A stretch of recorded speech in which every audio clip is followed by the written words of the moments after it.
Salut les marques, salut les smarts, salut peuple de catch-up, bienvenue dans votre podcast qui respire, qui soigne, qui dégouline, qui transpire le catch par tous les pores de la peau et du slip, à grosses gouttes d'huiles essentielles. Chaque semaine, nous passons au crible des chroniqueurs de la team catch-up, tous les shows de la WWE, mais pas que. Cette semaine, on se retrouve dans le monde merveilleux du show vert. Vous êtes bien, vous êtes dans la 13e édition de You Talk Too Much. Vous m'avez peut-être reconnu, je suis votre dinosaure masqué, que dis-je? Je suis votre Luchasaurus des podcasts. Je suis votre tonton Chris. Et pour m'accompagner, aujourd'hui, une fois n'est pas coutume, et c'est un truc qui nous plaît bien d'ailleurs à Catch Up, on est en triple frite, puisque je n'ai pas un, mais bien deux invités. Aujourd'hui, je reçois des confrères, on pourrait dire. À You Talk Too Much, on est habitué de recevoir des auditeurs, recevoir des catcheurs, recevoir des commentateurs. Et bien là, on va recevoir des commentateurs confrères. On reçoit tout simplement nos amis Mehdi et Félix, nos amis de Catchacast. Salut les gars! Bonjour. Salut, salut. Alors, qui est Mehdi? Qui est Félix? L'imbécile heureux qui prenait un accent du sud dès qu'il est stressé et qu'il va dire des bêtises, c'est Mehdi.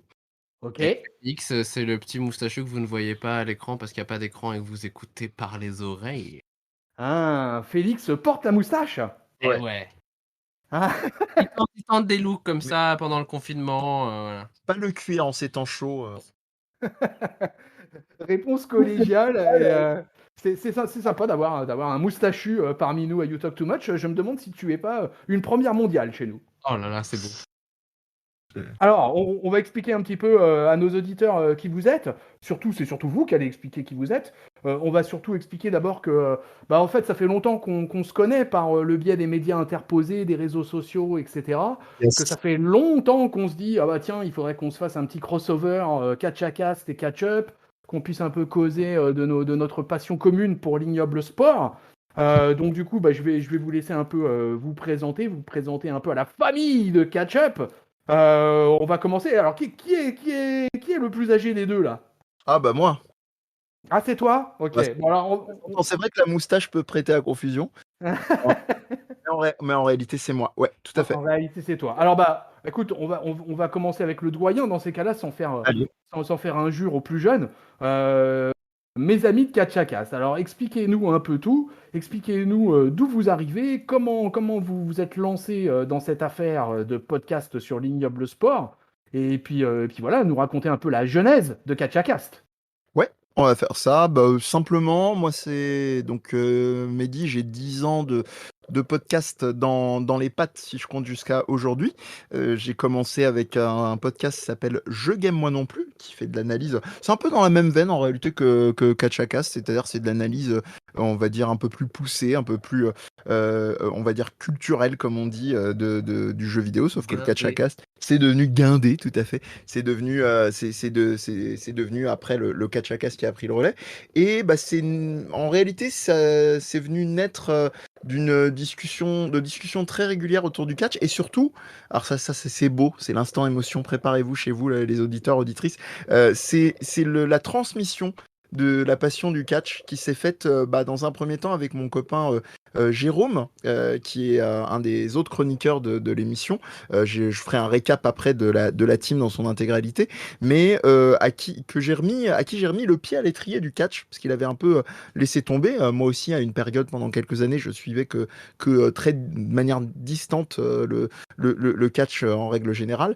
Et de là, on s'est dit, tiens, vu qu'on a la passion du podcast, vu qu'on en a enregistré ensemble avant ça, et si on faisait un podcast sur le catch? Et donc, de là est née cette volonté. Et le premier numéro que, si vous me connaissez ou pas, si vous allez nous découvrir grâce à Catch-Up, et merci à eux, le premier numéro de Catch-A-Cast qui disait c'est quoi la retraite en fait pour un catcheur? Quand est-ce qu'on arrête de catcher, avec l'actualité à l'époque brûlante et les allers-retours en termes de retraite de l'Undertaker, parce qu'on pensait à l'époque c'était vraiment fini, mais en réalité il est revenu encore à une ou deux reprises depuis.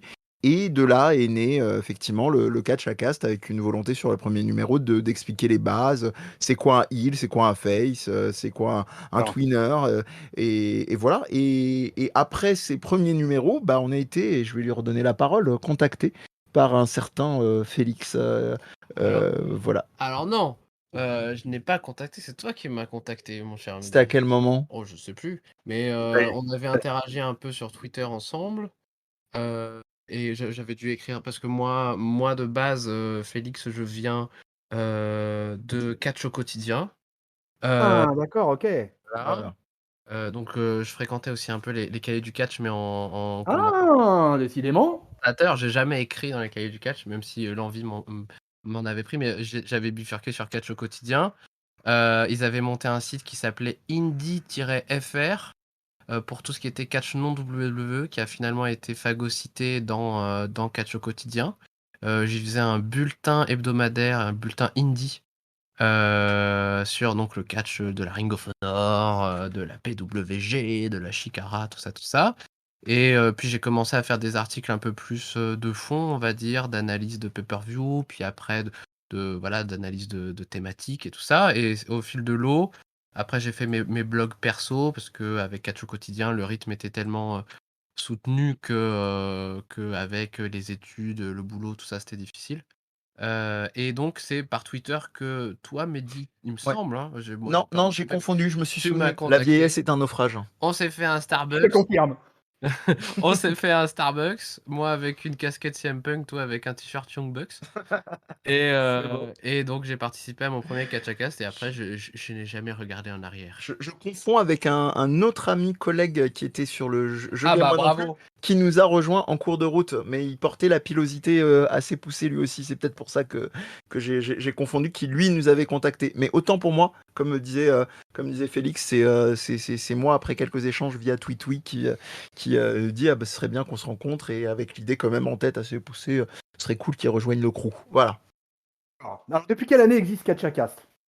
Bah, bonne question, ça fait 3 ans, 3 ans et demi. Ah, Je vais revérifier exactement. Parce que je sais que globalement, sur l'ensemble des podcasts, parce que le Catchacast, comme Je Game Moi non plus, fait partie d'un gros ensemble qui s'appelle Des Podcast, ou 10 Podcasts, on n'en veut pas aux gens qui prononcent comme ça, parce que ça s'écrit D-E-E-Z. Mais je vais revérifier en flux tendu, mais je te laisse effectivement donner du rythme sur les autres questions pour pas casser le rythme de l'émission en attendant. déjà, j'ai envie de commencer l'émission déjà sur des choses simples. C'est où est-ce qu'on vous trouve? Eh ben, très bonne question. Vous nous retrouvez sur toutes les plateformes audio possibles et imaginables, enfin quasiment. Donc SoundCloud, Spotify, Deezer, Apple Podcast. Vous nous retrouvez grâce à l'ami Félix qui fait un boulot niveau com global monstrueux, donc sur YouTube également. Et voilà, grosso Twitter, modo, c'est oui, Twitter @Catchacast, ouais, Facebook @CatchacastDZP. Instagram. Voilà, Instagram. Et puis, donc, Des Podcast, c'est un peu la houlette dans laquelle fait partie Catchacast. Donc, il y a d'autres podcasts comme Je Game, moi non plus, sur le jeu vidéo. Il y a aussi La fin absolue du monde, qui est plus Yes. sur la pop culture, même si Mehdi déteste le mot pop culture.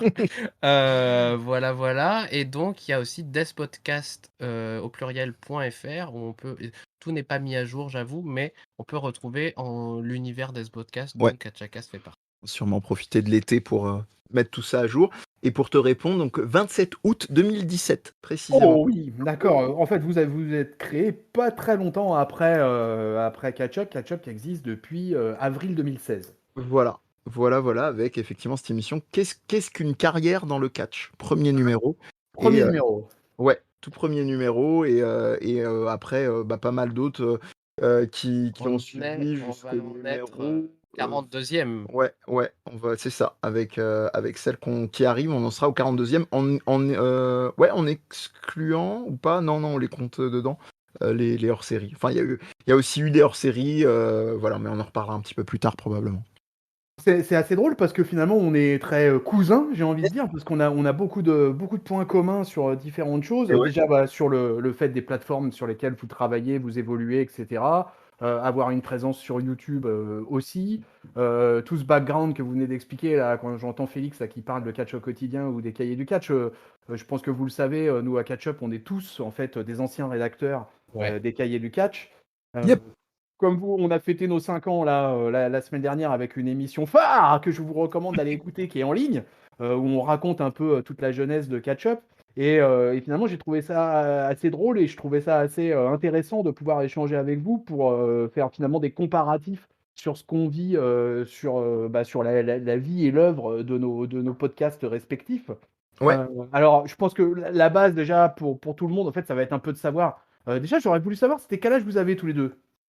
Moi, je vais sur mes 27. Ouais, et moi je vais bientôt avoir 36 piges. D'accord, ok, ouais, donc tu es dans la génération. Et toujours dans la cousinade, ce qui est assez marrant, c'est que finalement, vous fonctionnez en équipe aussi, tout comme nous. Ouais, ouais, oui, et on va les nommer, hein, tant qu'à faire, Yes. ce qu'on disait Bah tout oui, à l'heure. carrément. Ouais, on a Jérôme, effectivement, historiquement, qui a été rejoint, et c'est ça qui est beau, c'est un peu comme dans le catch, hein, il y a eu des va-et-vient. On a eu commencé avec Guillaume, qui avait commencé avec nous, mais qui finalement est revenu que beaucoup plus tard sur certaines des émissions récentes. On a eu également Michael, que vous pouvez aussi connaître, ça, on s'occupera de ça dans le billet et compagnie, mais qui est un illustrateur qui s'appelle Orioto, de son pseudo, qui fait plein d'illustrations. Allez, je vais faire plaisir à Félix, de pop culture. Et grosso modo, on a également Laure et Raphaël.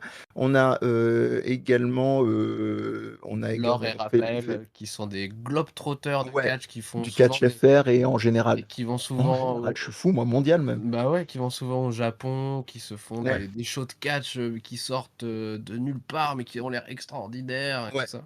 C'est un peu comme les enseignes, tu sais, de magasins ou de restos. Il y en a, c'est Tokyo, Paris, Guingamp. Eux, c'est Tokyo, Paris, Bruxelles, enfin, ouais, Berlin. Verdun, ouais. Ils sont partout et avec une bonne humeur communicative et puis très, très carré et pragmatique sur les analyses. On a fait d'ailleurs une émission spéciale catch japonais où vraiment ils nous ont fait, pourtant avec Félix, on grappille pas mal sur même les trucs assez dark et ils nous ont fait découvrir des trucs assez géniaux, au-delà des classiques évidemment, DDT, NJPW, Noah et compagnie. Donc, euh, donc ouais, est-ce que je m'en voudrais Il y a terriblement. Mathieu Il aussi, y a Mathieu, dernièrement. bien sûr, qui nous a rejoint il y a peu. J'allais terminer avec lui, mais je crois n'avoir De oublié régulier, on a fait le personne. tour. On a eu Volodia aussi, qui Ah oui, bah oui, lui-même bien sûr. elle-même, pardon, est catcheuse. Et du coup, nous avait gratifié de quelques numéros, dont un monumental sur les visuels dans le catch. On a bien trollé Ouais, les c'était visuels bien drôle. d'affiches, mais de manière constructive, hein, du manque de moyens clairs, moyens financiers et temps pris pour la com sur les affiches, etc. Donc c'est bien parce qu'en vous parlant des personnes, on peut vous parler de différents numéros pour que les gens se fassent une Et, petite idée. et Volodia aussi, qui était à l'orga, Oui, entre oui. guillemets, à Jeune PC pousse, Catch, ouais, APC Catch et qui en avait général. même organisé un petit show un peu à la NXT, on va dire. NXT de APC Catch, hein, à la Lucha Libre, le bar Lucha Libre. Mm. D'accord, ouais. Où d'ailleurs, on avait fait Un season finale. une season finale de Catch Akas il y a très longtemps, où il y avait des gens de Catch Up, il me semble, qui avaient Ouais. dans le public. Je me Vous avez rappelle fait plus le qui plaisir de. exactement. C'était le 7 septembre 2018. Vas-y, Ça a été publié. Maintenant, on sort toutes les dates. Voilà, C'était peut-être IRM qui était là, je sais pas, faudra que je Ouais, c'est IRM. c'est ça. Ah, c'était IRM. Ah, ok, d'accord, ouais. Ok, ça marche. Ah ouais, donc vous êtes vraiment une équipe, c'est comme nous, quoi. Vous êtes quand même pas mal. Donc vous alternez sur les analyses et tout ça. Comment ça se passe? Comment vous êtes organisé? C'est exactement ça. Bah, dernièrement, c'est vrai que les deux piliers, c'est Mehdi et moi. Mais à chaque fois, De l'alcool en moins, malheureusement. suivant les sujets, les thèmes, on va proposer, voilà, Michael, il est très WWE, par exemple. On va lui proposer un sujet qui parle pas mal de WWE. On l'a mis à la NJPW. C'est vrai. Laure et Raphaël, c'est plus, voilà, par exemple, on les a invités plutôt sur un podcast de catch hardcore parce qu'ils avaient Ouais. assisté à ce genre de catch au Japon. Ils avaient vraiment une expérience de terrain, on va dire, Mm. là-dessus. Mais souvent, si on n'a pas forcément, voilà, des côtés un peu rubriques spécialisés ou je sais pas quoi, on est vraiment en mode open. On dit aux gens, voilà, on va faire tel sujet, qui ça intéresse. On veut pas non plus qu'il y ait 10 000 personnes dessus, mais voilà. Ouais. Vous êtes, comment ça se passe en fait, votre ligne éditoriale un peu bon, vous savez un peu, nous à Catch Up, de toute façon, notre fonds de commerce, on va dire, c'est les reviews WWE, tout ce qui Yes. concerne Raw, SmackDown, les pay-per-view, etc. Mais on fait aussi pas mal d'AEW, et puis après, on a des éditions spéciales, des choses comme ça. Vous, bah, je commence à bien vous connaître parce que j'ai regardé quand même pas mal de vos vidéos et je suis un peu, j'ai un peu vu que vous étiez des spécialistes de l'indie, entre autres. Mais globalement, en fait, oui, votre ligne éditoriale, comment vous vous organisez, quel est le. Ouais, comment vous décidez finalement les reviews, comment ça se passe, quoi. Bah, ce qui a fait qu'on s'est démarqué déjà depuis le début, et je pense que c'est ce qui a intéressé, qui a fait que Félix nous a rejoint, c'est justement cette approche du catch thématique, dans le sens où c'est peut-être ce qui nous démarque. En tout cas, c'est ce que les copains du podcast du catch et les gens qui nous écoutent nous disent. C'est que c'est vrai qu'on se démarque dans une dimension. Alors, quand je dis de fond, attention, hein, parce que sinon ça va faire genre grosse snob, grosse marque du catch, mais dans le sens où il y a des gens qui ont, parmi votre team ou les autres qui vont vraiment avoir des trucs de fond sur les catcheurs, sur les fédés, sur les événements, machin. Mais nous, on essaye vraiment de faire un petit peu, de concentrer sur une thématique vraiment précise qu'on essore hein, jusqu'au bout, histoire de faire comme catch-up, hein, de transpirer par toutes les pores de la peau. Et grosso modo, c'est principalement comme ça que ça fonctionne quand on construit une émission. On lance une idée et on se dit, tiens, comment est-ce qu'on pourrait la déconstruire au maximum, en faire un axe, un plan. Par exemple, Inside Baseball, entre guillemets, donc on vient d'enregistrer un podcast avec Nathan de Wrestling to the Mat, Ouais. que vous avez Que eu. je connais, que j'ai eu ouais, à l'antenne avec moi, ouais. Et donc là, le sujet, c'était comment on étudie l'histoire du catch. Ouais. Donc voilà, c'est Ah ouais, super. un truc vraiment précis qu'on va essayer de décortiquer. Et souvent, on trouve des sujets connexes ou alors des sujets rebonds qui peuvent donner lieu plus tard à d'autres podcasts. Mm. Notre dernier podcast disponible là pour le moment, on s'est intéressé au botch. Voilà, en quoi. Je l'ai vu. Voilà. Donc voilà, est-ce que Botchamania, en quoi c'est un phénomène, etc. Et on essaye Moi, je viens d'un background de journalisme scientifique, donc on essaye vraiment de vulgariser à fond, d'essayer de rendre accessible ces thématiques-là, parce que le catch, déjà, c'est un sport, mais aussi un spectacle, c'est un art, c'est un cirque, c'est du théâtre, etc. Donc pour plein de gens, ça a l'air intéressant, mais c'est difficile de tout comprendre. Et en même temps, il y a énormément de jargon, de trucs dans le ring, en dehors du ring, dans les coulisses et tout ça. Donc c'est essayer de... Voilà, aujourd'hui on va prendre tel sujet, on va essayer de vous l'expliquer, de vous décortiquer, de vous dire dans quel contexte il est né, d'où il vient, comment ça se passe aux États-Unis, comment ça se passe au Japon, comment ça se passe en France, etc. Voilà. Et surtout, ça s'est fait de manière assez fluide. Ça n'a pas été un calcul, mais on a une équipe, et ça, j'en suis très heureux sur la plupart des émissions, que ce soit le Catchacast ou toutes celles de Dispodcast. On a une équipe qui est vraiment très plurielle dans les approches. Donc, on va avoir Félix qui a parlé de son background journalistique et aussi scientifique. Moi qui viens aussi du domaine de la recherche et qui m'intéresse aussi au domaine du jeu vidéo en tant que prof en game design. Michael qui va avoir sa sensibilité d'illustrateur et aussi de game designer parce qu'il a créé des jeux. Et aussi de réal, parce qu'il a fait une école de cinéma. Réal, oui, par rapport au cinéma. Voilà, et donc il y a toujours cette volonté, comme l'a dit Félix avant, de déconstruire en donnant, consciemment ou inconsciemment, toujours des points de repère pour les gens. Donc, soit ça va être des articles qu'on aura été chercher, soit ça va être notre expérience perso, pour encore rebondir sur le podcast qu'on vient d'enregistrer. Moi, j'ai fait beaucoup de parallèles entre le domaine de la recherche de Nathan en tant que chercheur en histoire, avec celui auquel je suis confronté des fois quand j'écris des articles scientifiques sur ce qu'on appelle les game studies, donc les études de jeux vidéo. Donc voilà, toujours trouver des parallèles. Je suis assez branché jeux vidéo, donc forcément, tout ce qui est actuel, que ce soit à l'AEW, actuel, c'est pas mal, à l'AEW ou ailleurs, ça m'intéresse. Avec Félix, on a toujours dans les cartons une émission sur jeux vidéo et catch, voir voilà comment c'est proposé, etc. Enfin voilà, ça se fait aussi par atomes crochus. Laure et Raphaël, c'est venu assez spontanément. Ah ouais, on voyage. Donc Félix, on se tourne l'un vers l'autre. On fait, mais putain, en fait, c'est génial. Vous nous racontez ça comme c'était normal. Mais en fait, il y a des gens qui seraient hyper fascinés de vous entendre parler de votre en mode carnet de bord, journal de bord. D'avoir les bons plans. Et Ouais, tout. en plus, un guide du routard de. Ou trouver à Osaka telle promotion Ouais. de catch qui fait du catch dans une Mm. piscine ou je sais pas quoi, tu vois. Ouais, vous venez en fait du milieu du. Enfin, apparemment, toi, Mehdi, ouais, du milieu du gaming.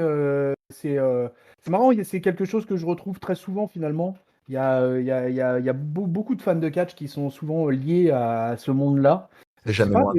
je sais pas à quoi c'est dû en fait. Ça, je connais pas l'explication de ça. Disons, mon intuition, c'est que c'est lié à un vivier déjà pop culture, où de toute façon dans le catch, faisait partie un peu de la marmite dans laquelle on est tombé à des âges différents, tout gosse.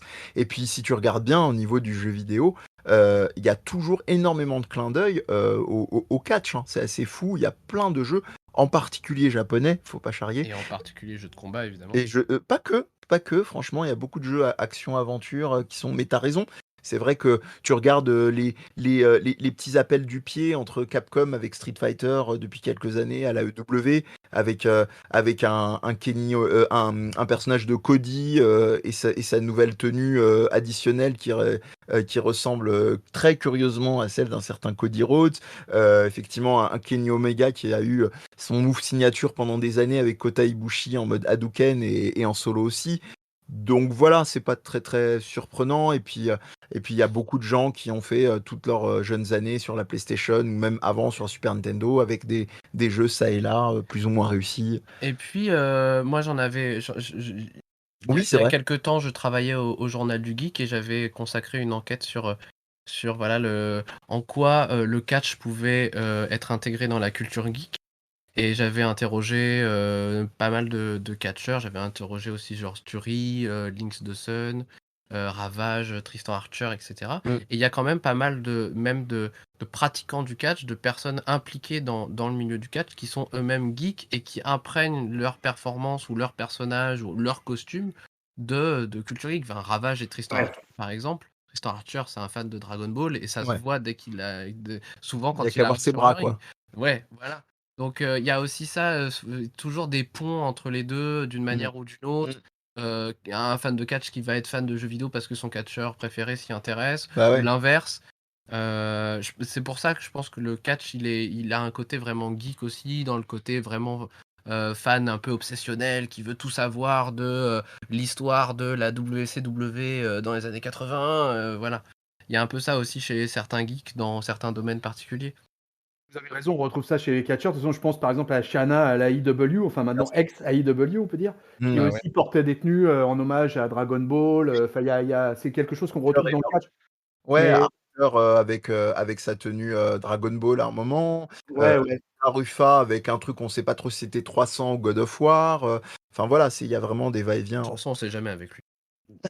Mais finalement, vous savez, cette pop culture-là, avant même l'avènement des jeux vidéo, etc., elle existait déjà dans le catch des années 80, et j'ai Ouais. même envie de dire dans le catch des années 70, où il y avait des références. Alors, les tenues étaient peut-être moins travaillées qu'est-ce qu'elles ne sont maintenant, mais finalement, ces références-là dans le catch, elles ont plus ou moins toujours existé, quoi, de manière prééminente ou pas, mais elles ont toujours été là, quoi. Alors, je reviens un peu sur vous, là. Moi, je vous suis. En fait, moi, ce que j'aime à Catch a Cast, Peuple de Catch-Up, c'est que je trouve que vous êtes une chaîne éclectique. Et ce que j'aime quand je viens chez vous, c'est que nous, on va dire qu'à Catch-Up, on est ciblé sur un truc assez particulier. Mais vous, c'est vraiment éclectique. On va pouvoir parler de tout. On va autant parler de la NJPW que de la EW. On va passer sur WrestleMania. On va revenir sur des trucs spécifiques liés, par exemple, au botch. On en parlait au tout début, là. Vous allez parler de catch hardcore. Vous allez parler de vraiment, vraiment. Survoler tout le paysage catch.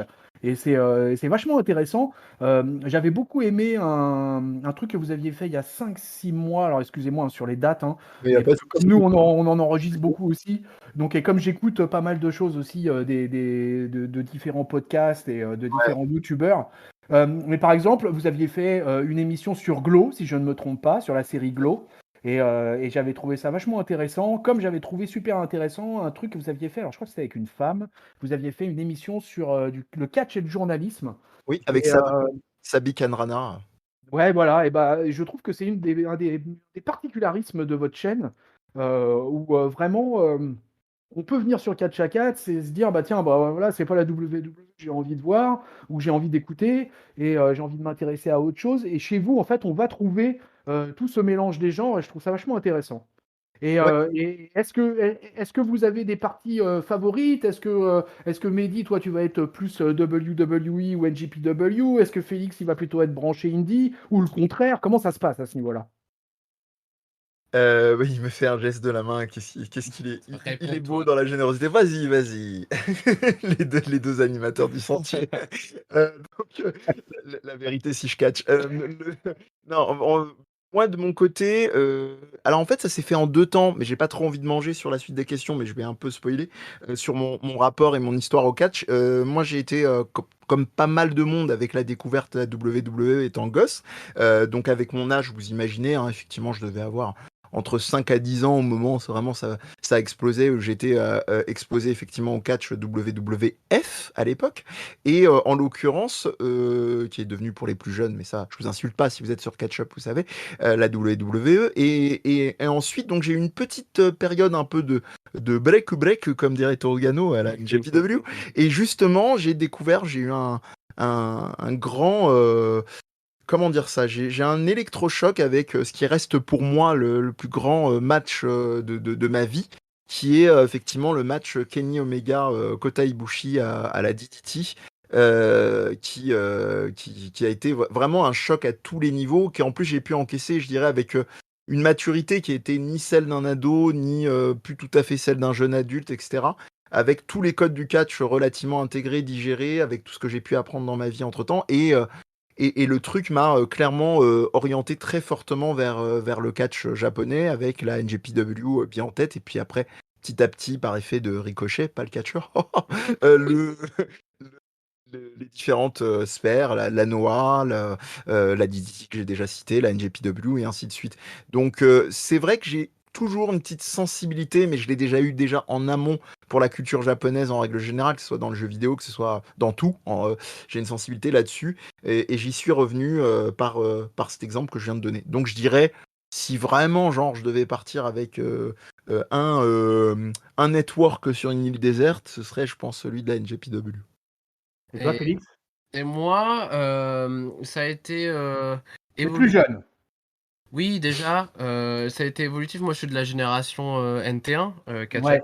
Catch Attack. Tout à fait. C'est comme ça que j'ai commencé. Et en fait, avec CM Punk et 2011 et tout, les carcans qui s'ouvrent, etc., avec sa promo qu'on connaît tous par cœur maintenant, j'ai découvert la Ring of Honor, j'ai découvert la New Japan, j'ai découvert plein de choses, plein, tout un pan de catch que, voilà, moi avant, je regardais la WWE et la TNA, voilà, ça se résumait à ça, et je savais, en fait, j'avais pas vraiment conscientisé le fait qu'il y avait énormément d'autres catchs à voir. Mais en fait, à cette époque-là, même s'il y avait Internet, YouTube, etc., il n'y avait pas encore autant d'accessibilité que ça, autant de promotion pour ce genre d'autres promotions, en fait, d'autres fédés. Il n'y avait pas encore vraiment l'essor de Twitter comme on a aujourd'hui, etc. Et donc c'est par ce truchement-là, par CM Punk, etc., que j'ai découvert d'autres catchs. Et en fait, je me suis progressivement éloigné de la WWE. Je me suis plus accroché à la New Japan et à tout ce qui était alternatif. Hmm. Donc bah, la EW, moi je regarde religieusement. Je regarde pas tout, je regarde pas les Dark et compagnie, j'ai quand même une vie. Mais Tu regardes pas Elevation? non. Mais voilà, donc maintenant, c'est vrai que moi j'ai quand même mon côté très passionné, très addictif et très curieux, on va dire. C'est la déformation professionnelle ou alors c'est le côté maladif de ma propre personnalité. Je sais pas quelle est la meilleure façon de le dire, mais je suis tout ce qui peut être suivi dans le catch, WWE, tout ce que tu veux, le versant économique, le versant politique, le versant Ouais. coulisses, le versant in-ring, le versant qu'est-ce qui se passe en Italie, qu'est-ce qui se passe là-bas. On a un Discord qui en témoigne, hein. Et donc ça, j'arrive à suivre, même sans regarder Raw ou SmackDown. Et voilà, je regarde WrestleMania et je me tape de temps en temps quelques matchs en pay-per-view, quelques NXT. Mais ça s'arrête là. Euh, voilà, c'était ça la question? J'ai l'impression que je me suis Ah ouais, perdu. ouais, ouais. Non, non, si, c'était ça, ouais, J'avais ouais, dit c'était choix. globalement savoir. Si j'avais une fédé de choix, bah en ce moment, j'avoue, je me fais beaucoup critiquer là-dessus sur Discord par Mickaël notamment. Euh, voilà, je l'ai dit. C'est surtout la EW. C'est vrai que je regarde beaucoup moins de catch que je regardais avant, même si j'en suis quand même. Voilà, tous les jours, je m'abreuve d'actualités catchesques, d'articles de fond, d'actualités, etc. Mais en termes de vraiment de consommation, C'est l'AEW, c'est Dynamite toutes les semaines, tous leurs pay-per-view, etc. Trop bien. Et c'est la New Japan, les gros shows, on va dire. Même ça, je ralentis un petit peu. Et puis dès qu'il y a des trucs intéressants, nouveaux à voir, ou même des shows qui m'intéressent, vraiment de niche, moi j'aime beaucoup par exemple, Mehdi il est pas trop fan par exemple, mais moi j'aime beaucoup, je sais pas si tu connais Chris, mais Bloodsport, Josh Barnett's Bloodsport, c'est Je connais un petit peu, mais je suis pas spécialement, quoi. Mais je D'accord. connais un peu, ouais. C'est la fédé Game Changer Wrestling qui propose ça. C'est du Ouais, show ouais. style. Moi, j'aime beaucoup, par exemple, alors que je suis pas fan de MMA, bizarrement, mais voilà. Donc ça, je suis capable de regarder aussi. Mm. Voilà, en gros. Et puis je regarde pas mal de catch rétro aussi de temps en temps. La Mais base. c'est plus, c'est pas directement, c'est plutôt indirectement par le biais de trucs comme OSW Review ou l'Attitude Era Podcast, ce genre de choses, quoi. D'accord. Et le catch français, tous les deux, vous en êtes tout par rapport au catch français? Oui. Voilà, bah, toujours, toujours. Je tenais juste à préciser par rapport à ce qui était dit pour Bloodsport, quand je dis, tu dis je n'aime pas, hein, c'est simplement, je précise, tout ce qui est visuellement et le produit en tant que tel, c'est très chouette. C'est simplement que pour moi, ça se rapproche, comme tu l'as dit, beaucoup plus du free fight, de la MMA, et je vois plus trop la frontière. Bon, c'est un peu l'enjeu Bah hein, ouais. aussi de la proposition, mais et je tenais à préciser, en rendant à César ce qui est à César, c'est que Félix m'a vraiment donné, en le côtoyant, une curiosité que j'avais déjà, mais vraiment une boulimie à aller chercher, notamment parce qu'il a un œil et une sensibilité cinématographique, et d'aller chercher en fait des process. Il a fait un super article avec des fédérations sur son site, l'exception catchesque, où il parle en fait des différentes manières de tourner le catch. Et je pense que j'aurais regardé que trop lointainement des fédérations comme Riptide ou, ou autres, ouais, voilà, qui m'ont vraiment hyper touché et qui sont d'autres manières d'approcher, qui sont des bonnes soupapes, je trouve, des fédérations plus mainstream. Et puis toi, pour finir, Jérôme, donc le cofondateur Oui. de Catchacast, Jérôme, c'est un Monsieur Stardom. insatiable du catch féminin japonais, le Joshi, et de la fédération principale qui s'appelle Stardom, et qui ne parle que de ça, qui ne regarde que ça. Voilà. Tu l'as mis un peu à l'EW à force. Hein. C'est vrai. Ils en parlent. Et Ça s'alimente. il t'a aussi converti à la Stardom. Complètement, ouais. Enfin, il m'a reconverti parce que je suivais à une époque, mais là, à force d'en parler, je me dis, ouais, bon, c'est pas possible. Mais oui, que je c'est remette pied à cool parce que du coup, dans l'équipe, il y a Ouais. une énorme diversité. Voilà, par exemple, on parlait de Guillaume, lui, il regarde essentiellement Impact Wrestling. Michael Orioto, il regarde WWE et New Japan. Moi, je regarde plus WWE, mais Mehdi regarde. Enfin, voilà. Mathieu, il est WWE avec toujours des allers-retours avec des trucs classiques. Tu parlais du catch français, Laure et Raphaël, c'est principalement ça qu'ils regardent en Ouais. vrai. Enfin, qu'ils regardent. En live. À quoi je sais plus parler français. Ouais. Ils assistent. Oui, Auquel, voilà, voilà. c'est très bien. Et ça nous permet de revenir sur ta question, excuse-nous, mais c'est l'avantage, on digresse, mais on revient toujours aux questions des gens qui nous invitent. Oui, alors où est-ce qu'on en est? Bah, alors, Captain Obvious, évidemment, pandémie oblige, un peu au point zéro, sauf que, bien entendu, on a suivi et on a même dédié un numéro, parce qu'on avait eu l'occasion d'inviter Tristan Archer sur un live où il nous avait parlé en exclu donc du format Résistance. Alors évidemment, on a suivi et soutenu. Alors, je le dis, je permets de le préciser parce que c'est les internets. Hein. On a soutenu, c'est pas genre en mode ouais, nous on l'a fait, pourquoi pas vous. Chacun fait son choix et a les moyens qu'il a parce que c'est quand même un coût, hein, c'est une réalité. Mais voilà, c'est pour nous ça. On va dire ça va soit en termes d'engagement. Je pense qu'à un moment, voilà, tu localises aussi tes investissements et si à un moment tu veux dire j'aimerais que ça change, tu essayes, en fonction, je le répète, de tes moyens, de peut-être mettre quelques petites billes et de te dire que ça permet de soutenir. Donc oui, évidemment, APC en partie, Atlas aussi, évidemment. Voilà, après, Westcatch, bien entendu, même si j'ai pas été suffisamment, moi, assez régulièrement, parce que c'est vrai que c'est des grosses distances et que, alors certains vont me dire, bah oui, bah faut te donner les moyens. Oui, c'est vrai, mais avec justement les émissions que je fais, je suis déjà investi sur pas mal de choses, plus comme pour tout le monde, le boulot et compagnie, donc c'est pas toujours possible. Mais oui, moi ça me fascine et si je les vois pas en live, je les regarde quand il y a des diffusions possibles. Surtout qu'en France, on est très, voire trop généreux, je trouve. Unpopular opinion de ce côté-là, qui fait que peut-être les moyens derrière sont pas toujours au rendez-vous pour les organisateurs et leur permet pas toujours de rebondir comme ils voudraient. Mais voilà, ça c'est un autre Oui, débat. ouais, nous, pour résumer, dans l'équipe, avant la pandémie, on va dire, on allait très régulièrement voir les shows de la PC au Studio Génie à Nanterre, Ouais. à plusieurs, voilà, souvent avec Laure et Raphaël qui sont abonnés à la PC. Ils ont leur thèse, ils ont leur nom gravé sur les chèques. Donc, mais et à Catch-Up, je renvoie une question, t'as vu, Yes. je change de casquette. À Catch-Up, vous faites ça aussi? Vous allez souvent voir des shows de catch ensemble? Déjà, est-ce que vous êtes sur la même ville? Peut-être pas, Ah je non, sais non, pas du tout. Nous, Ouais, en fait, on est une équipe nationale, quoi, puisqu'on a ouais. des gens, si tu veux, à Nancy, à Lille, à Bordeaux, à Brest. Moi, on est deux de la région parisienne. On a un Parisien et puis moi qui suis dans l'Essonne. D'accord. Donc on est vraiment d'un peu partout et je sais que tous sont allés déjà à des lives. On s'est déjà retrouvés sur des lives de la WWE à Bercy. Ouais.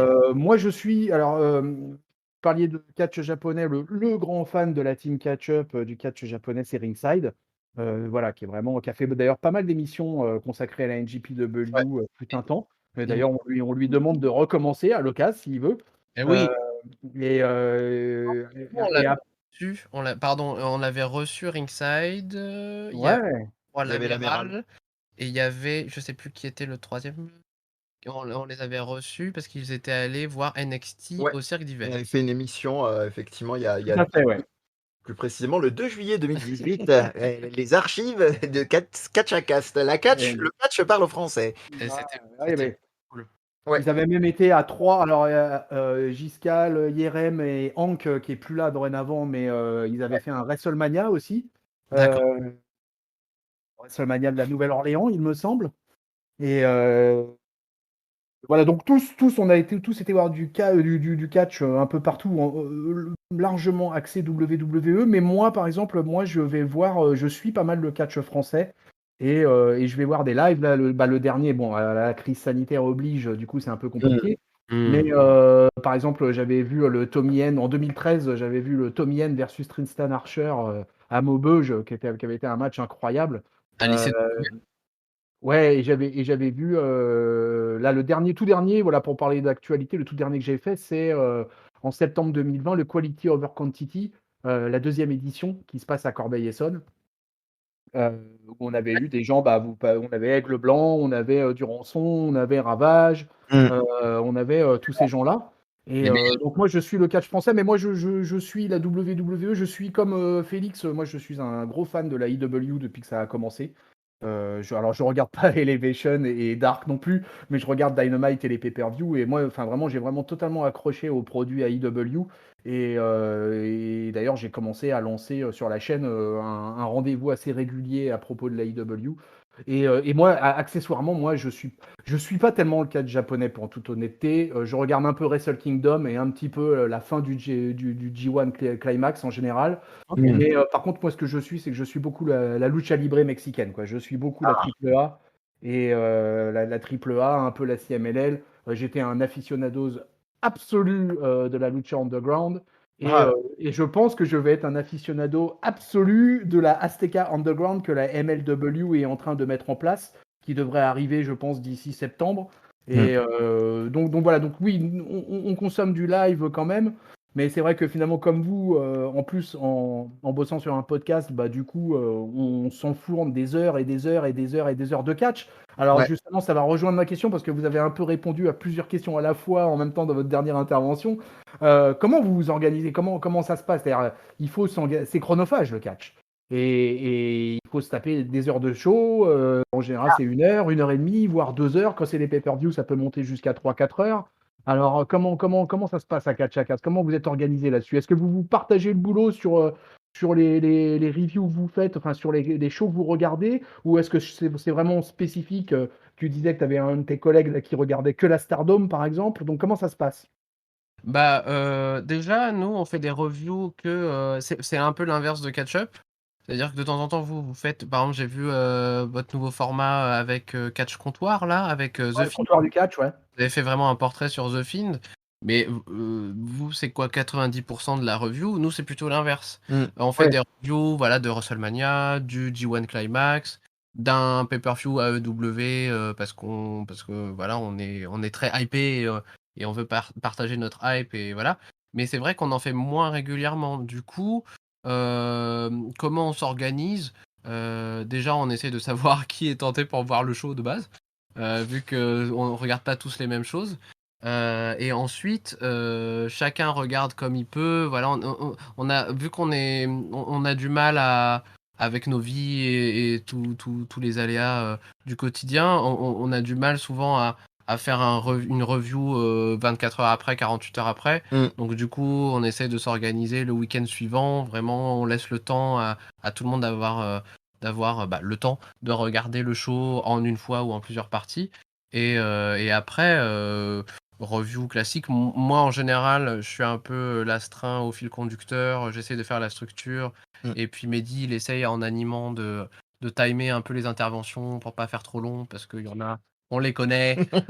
Vous reconnaissez à travers vos oreilles que vous êtes trop long. Jérôme. Et, et voilà, en fait, c'est comme ça qu'on s'organise. Je sais pas si j'ai loupé un truc, Mehdi. Non, non, non, non. Pour notre façon de bosser, ouais. Pour la consommation de catch, alors, moi, je sais, j'espère que je trahirai pas trop un secret, Félix, mais moi, je sais que je dors pas beaucoup. Donc, ça m'aide pas mal en termes de consommation de catch. Ça facilite, on va dire. Et attention, pour tous les habitués, les fans de catch-up et les fans de catch en règle générale, je sais que ce que je vais dire peut heurter les oreilles des plus sensibles. En fonction du show et en fonction du match, je peux être en mode regarder et faire des petits jumps de 10-15 secondes. Voilà, j'ai Félix qui fait non, non, de la tête comme ça. Mais voilà, ça va dépendre vraiment. Mais moi, je suis navré quand je regarde la 15e itération de Nia Jax Shayna avec triple quadrolutz piqué de Reginald. Je suis navré, je me fast forward. Voilà. Ah, mais moi, Donc, il faut que ça soit vraiment digne d'intérêt avec un vrai build et que ça me parle. Donc, quand je vais regarder de la EW, de la NJPW en général et de la NXT, en général, je regarde en intégralité. Mais sur certains arcs de WWE, voilà, je permets de faire ça. Tu fasses forward. Ouais, je passe forward pour les trucs qui me font trop mal aux yeux ou qui sont insupportables. Ouais, de toute façon, au vu en plus des heures et des heures et des heures de catch que propose la Ouais. WWE chaque semaine, si en plus vous êtes fan de fédérations indie, japonaises, etc., c'est vrai que réussir à caler toutes ces heures de visionnage, c'est compliqué. Je vois Mm. déjà nous qui tous consommons de la WWE, bah moi je me rajoute à ça souvent de l'AEW et aussi du catch mexicain. Donc c'est vrai On n'a qu'une pas parlé des pay-per-view aussi, qui et on n'a rajoutent pas, du et on n'a souffle. pas parlé des pay-per-view, ouais.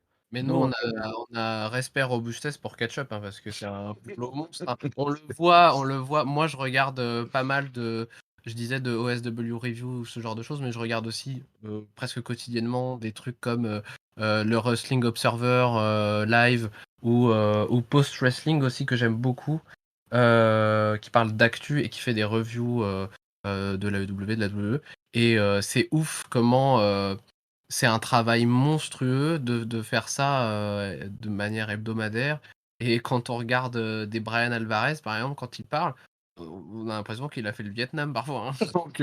Donc c'est vraiment... Moi, j'ai énormément de respect. Moi, en tant que fan de catch, j'ai un petit côté culpabilité voilà, de parler de la WWE parce que je la suis et j'en ai été fan et j'ai été spectateur pendant longtemps.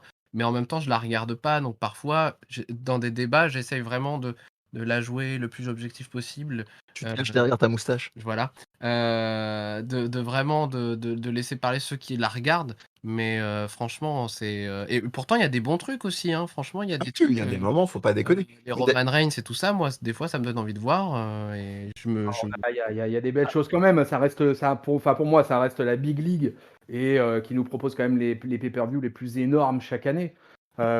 Quand tu Ça vois un aussi, WrestleMania, quand tu vois toute la prod qu'il y a autour d'un WrestleMania ou autour même de, je sais pas moi, d'un Money in the Bank ou d'un Royal Rumble, tu sens bien que t'es pas, que là t'es pas, tu vois, dans la fédé du quartier à côté de chez toi, quoi.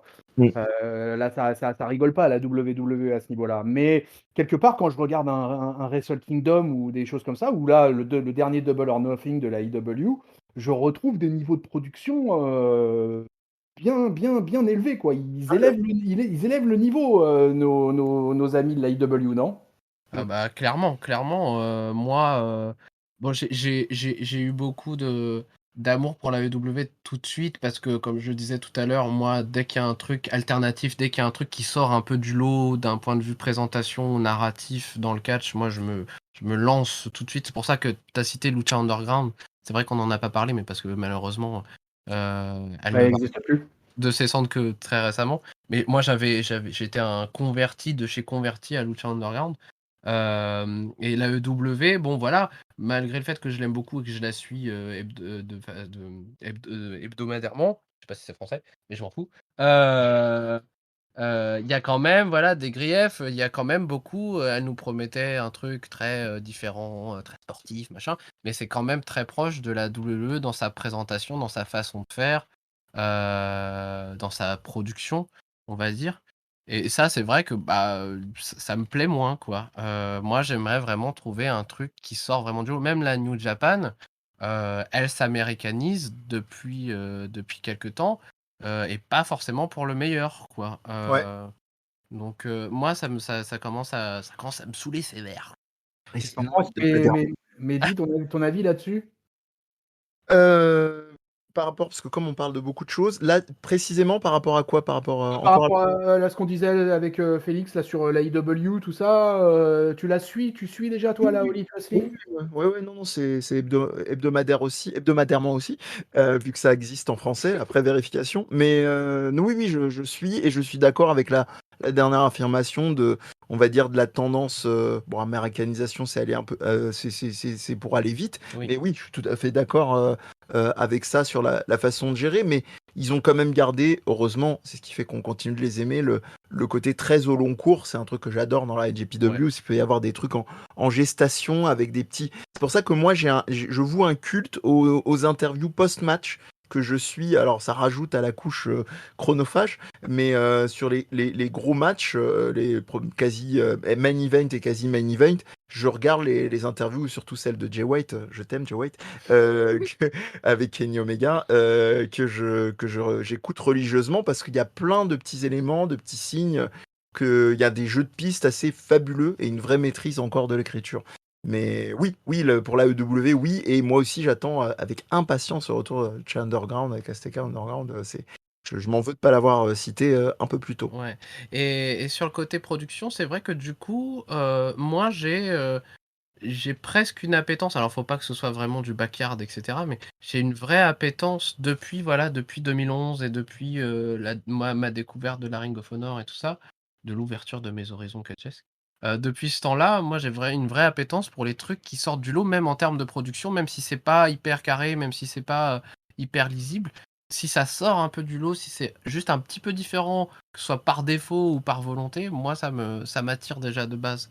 Donc je préfère un truc qui ressemble à rien à la WWE qu'un truc qui soit vraiment copié-collé à la WWE, comme avait fait par exemple malheureusement la TNA quand il y a eu Hulk Hogan et compagnie, quoi. Je crois que t'allais dire qu'il ressemble à rien, tout court. Qui ressemble à rien non plus, je vais pas regarder ça. Tu parles de Power. Oh. Oh, ouais, oh, oh. Ah, je comprends ça en fait parce que c'est un truc que j'aime bien aussi. C'est-à-dire que moi je regarde la WWE quasiment religieusement. Je ne loupe rien de Raw, SmackDown et les pay-per-view. Mais j'aime bien justement quand je vais sur une autre fédé, j'aime bien trouver un produit complètement différent, quelque chose qui me sorte de la WWE. J'aime pas le copier-coller. Donc je te rejoins un peu sur l'AEW sur quelques moments où parfois il pourrait un peu se laisser aller à ce Hmm. copier-coller. Mais globalement, après, je pense que le catch que je regarde de toute façon est tellement différent que de toute façon, d'office, je sors de la WWE assez facilement. C'est pas, ça me pose pas de problème particulier, quoi. Alors du coup, vous avez quand même commencé tous les deux à biberonner avec la WWE comme quand même quasiment la majeure partie des fans de catch. Et alors, pour vous deux, là, c'est quoi les plus grands catcheurs ou catcheuses all-time dans votre Hall of Fame personnel? Ah là, vraie Oh là question. là là là. Donc on peut partir des débuts de quand on a regardé, de l'histoire de la WWE. Ah, tu peux regarder comme tu veux. D'accord. On parle beaucoup trop ici, on est à You Talk Too Much, alors tu peux te lâcher, mon bon Mehdi. Je vais faire mon salaud de patate chaude, je vais laisser Félix comment ça. Ah, bravo. Bah moi tout de suite, voilà, hein, c'est l'Undertaker direct. Undertaker. Bah ouais, mais ouais. Malgré le Mark Calloway qu'on voit de plus en plus et qui aurait dû rester caché dans l'ombre de l'Undertaker. Je Euh, crois les travailleurs associés avec la NRA en ce moment. un petit peu. Non, l'Undertaker, voilà, pour moi c'est celui qui m'a fait tomber in love dans le catch, quoi. Ouh. Comme Euh, Raphaël, que notre chroniqueur Raphaël hier, et bah ouais. exactement la même chose que toi. Bah ouais, parce que je l'avais raconté dans un catch à cast. Moi, j'ai découvert le catch par Undertaker versus Mankind Hell in a Cell. Donc vraiment le haut du panier de la violence. Merci tonton. Ouais. Ouais. Et donc vraiment, c'est la figure de l'Undertaker. Il m'a tellement impressionné, tellement marqué que je devais en savoir plus. Et comme par hasard, évidemment, il y avait Catch Attack, pas Catch à Cast. Catch Déjà à l'époque. Ça Catch, Catch Attack à la télé et l'Undertaker était omniprésent à SmackDown, etc. Donc vraiment, j'étais abonné à SmackDown beaucoup plus qu'à Raw d'ailleurs. Toutes ces feuds avec Batista, Avec avec Edge. Edge et tout ça, voilà, c'était Ma boule, ça la gâte. voilà. Après, qui mettre d'autres dans le panthéon? Oh là là, Genre, il y en a un, je suis quand même étonné, là, ça fait 2 ouais, minutes, tu as toujours pas parlé. c'est qui? Ah, Bah vas-y. t'as vu, t'as parlé de ta casquette tout à l'heure, wesh. Ah bah oui, CM Punk, bien sûr. Ouais, bah voilà, c'est S'il y tellement avait pas, naturel qu'il allait l'oublier. s'il y avait pas CM Punk, je Il sais faudrait pas. l'inventer. Et c'est aussi pour ça qu'après. Décidément, t'es plein de points communs. C'est marrant, vous êtes de la même génération en fait, parce que nous, on est une team qui va de 29 à 50 ans avec moi. Et donc, du coup, Raphaël est assez proche de toi, Félix. Et Raphaël, c'est pareil, l'Undertaker et le CM Punk, quoi. Voilà, quoi. C'est des mecs qui reviennent tout le temps sur le tapis. Bah ouais, mais là c'est vraiment dans le côté perso, quoi. Là c'est de l'affect, quoi. Ouais, CM ouais. Punk, quand il est parti, au bout d'un moment, moi aussi je suis parti, quoi. Il a pris un bout de mon cœur avec, quoi. Oh, c'est bon. Même si bon, le mec est pas, il a un petit côté connard un peu aussi. Ouais. Voilà, on va dire qu'il a un sale caractère. Mais voilà, CM Punk, Tu vas avoir des problèmes. c'est Hein. aussi tout un truc. Mais c'est vrai qu'avec l'objectivité, moi j'aime beaucoup des gars comme, je sais pas, comme Eddie Guerrero par exemple. Bien sûr. Randy Savage aussi. Ouh, Bah oui. Voilà, et puis bon, dans l'indie aussi, j'ai beaucoup d'amour pour des catcheurs. On se faisait la réflexion avec un autre membre de Catch a Cast qu'on aimait tous les deux des catcheurs qui étaient des connards dans la vraie vie, qui étaient des anti-masques, etc.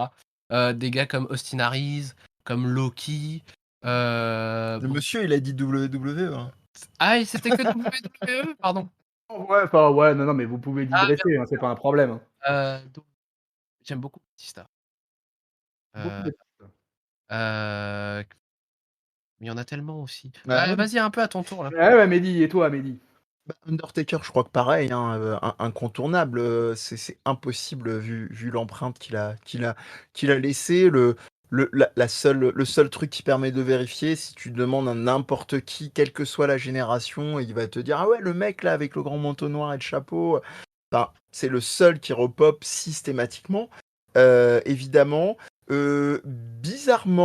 bizarrement, alors que on va dire, ça peut être un blaireau autant dans le rôle qu'il avait que un peu à la ville aussi. Triple H, pour plein de petits trucs que des fois je m'explique pas forcément, mais il y a cette fabuleuse vidéo dont j'ai oublié le nom qui t'explique pourquoi Triple H s'acharne. Wrestling isn't wrestling. Voilà.